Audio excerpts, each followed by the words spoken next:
Kasus dugaan penganiayaan dan penyekapan oleh 10 anggota Polres Kelungkung terhadap seorang warga bernama IWS 47 tahun terus menimbulkan polemik di Denpasar, Bali.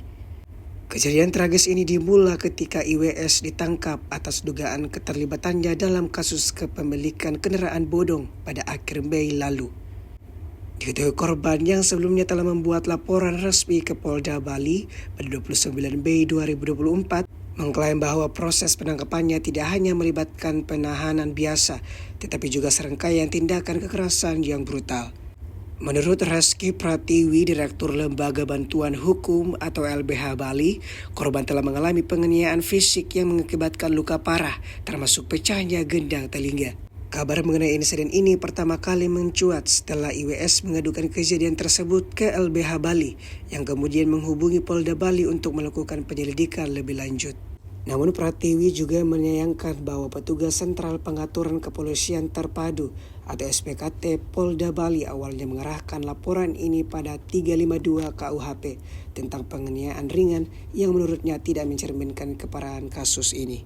Sementara itu, Kombes Pol Jansen Avitus, Kabid Humas Polda Bali, telah mengonfirmasi adanya laporan terhadap 10 anggota Satreskrim Polres Kelungkung terkait insiden tersebut.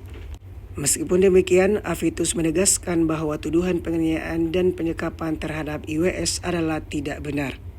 Peristiwa ini telah menimbulkan keprihatinan besar di kalangan masyarakat Bali terkait penegakan hukum yang adil dan perlindungan terhadap hak asasi manusia. LBH Bali berharap agar Polda Bali dapat menangani kasus ini dengan serius dan memberikan keadilan bagi korban yang merasa telah menjadi korban penyalahgunaan kekuasaan dari pihak yang seharusnya memberikan perlindungan. Hingga berita ini diturunkan, belum ada pernyataan resmi dari Polda Bali terkait langkah-langkah konkret yang akan diambil dalam menanggapi dugaan serius ini. Pihak berwenang diminta untuk memberikan klarifikasi yang jelas terkait kronologi serta tindakan yang akan diambil untuk menyelesaikan kasus ini secara adil dan transparan. Publik menantikan kelanjutan dari kasus ini sambil berharap agar keadilan dapat ditegakkan tanpa pandang bulu terhadap siapapun.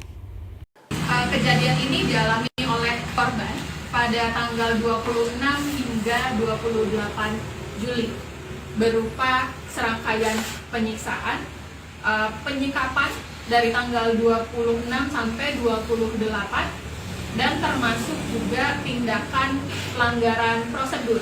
Jadi ada proses penangkapan, ada proses dia ditahan, dan ada proses penggeledahan rumah dan juga penyitaan 5 buah mobil dari usaha milik korban. Itu yang diambil secara melawan hukum, tidak ada surat tugas, tidak ada surat perintah yang diberikan oleh 10 orang personel yang datang tiba-tiba ini. Download Tribun X sekarang, menghadirkan lokal menjadi Indonesia.